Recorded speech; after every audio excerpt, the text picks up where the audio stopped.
प्रधानमंत्री नरेंद्र मोदी ने राजस्थान के टोंक सवाई माधोपुर में रैली को संबोधित करते हुए कांग्रेस पर जोरदार हमला बोला है।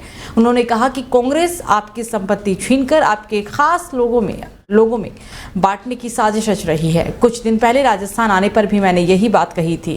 पीएम ने कहा कि कांग्रेस की सरकार रही होती तो आज देश के कोने कोने में सीरियल ब्लास्ट हो रहे होते। टोंक में चुनावी रैली को संबोधित करते हुए पीएम मोदी ने कहा कि आज राम भक्त हनुमान जी की जयंती का पवित्र दिन है। पूरे देश को हनुमान जयंती की बहुत बहुत शुभकामनाएं। उन्होंने कहा कि राजस्थान ये बखूबी जानते हैं कि सुरक्षित राष्ट्रीय और स्थायी सरकार कितनी जरूरी है। इसलिए चाहे 2019 हो या 2014 हो, राजस्थान ने एकजुट होकर देश में बीजेपी की ताकतवर सरकार बनाने के लिए अपना आशीर्वाद दिया था। आपने 25 की 25 सीटें बीजेपी को दी थी। कांग्रेस की इन साजिशों के बीच मोदी आज आपको खुले मन से गारंटी दे रहा है, दलितों, पिछड़ों और आदिवासियों का आरक्षण न खत्म होगा। ये मोदी की गारंटी है।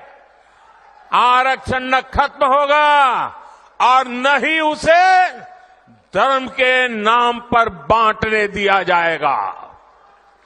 ये मोदी की गारंटी है।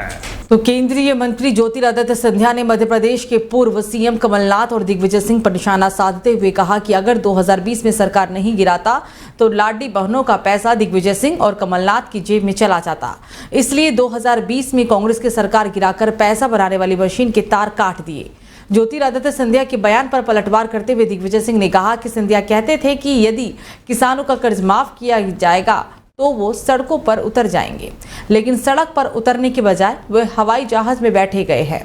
बता दें कि केंद्रीय मंत्री ज्योतिरादित्य सिंधिया बीजेपी के टिकट पर गुना लोकसभा सीट से चुनाव लड़ रहे हैं। वहीं मध्य प्रदेश के पूर्व सीएम दिग्विजय सिंह अपने गृह नगर राजगढ़ से कांग्रेस के टिकट पर चुनाव लड़ रहे हैं। तो जमीन घोटाला मामले में पूर्व सीएम हेमंत सोरेन की जमानत याचिका पर ईडी कोर्ट में आज सुनवाई होगी। सुनवाई के दौरान ईडी की ओर से जवाब दाखिल करने के लिए समय मांगा गया था, जिसे स्वीकार करते हुए अदालत ने अगली सुनवाई 1 मई को निर्धारित भी की है। ईडी ने उन्हें जमीन घोटाले के आरोप में 31 जनवरी की रात पूछताछ के दौरान गिरफ्तार कर लिया था। पूर्व सीएम हेमंत सोरेन राज्य के बड़गाई अंचल की 8.86 एकड़ जमीन घोटाले के आरोपित है। हेमंत सोरेन ने गिरफ्तारी के 75 दिनों बाद 16 अप्रैल को राज्य की एक विशेष अदालत के समक्ष जमानत याचिका दायर की थी। ये मामला सुनवाई के लिए ईडी के विशेष न्यायाधीश राजीव रंजन की अदालत में सूचीबद्ध है। तो दूसरे चरण का मतदान 26 अप्रैल को है। इसको लेकर सियासी हलचल तेज है। तमाम नेता एक दूसरे को घेरने में जुट गए हैं और इस बीच बिहार के पूर्व डिप्टी सीएम तेजस्वी यादव ने लोगों से कह दिया है कि अगर आपको इंडी गठबंधन के राजद प्रत्याशी बीमा भारती स्वीकार नहीं है तो आप एनडीए को जिता दीजिए, मगर तीसरे यानी कि पप्पू को कतई वोट मत दीजिए। अप्रत्यक्ष रूप से उन्होंने पप्पू की हार के लिए बीजेपी जदयू की जीत भी स्वीकार करने को तैयार हो गए हैं।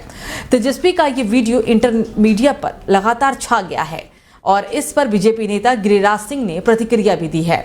उन्होंने कहा कि मैंने पहले भी कहा है कि अब महागठबंधन तेजस्वी यादव अपनी हार स्वीकार कर चुके हैं, इसलिए उन्होंने ऐसी बात कही है।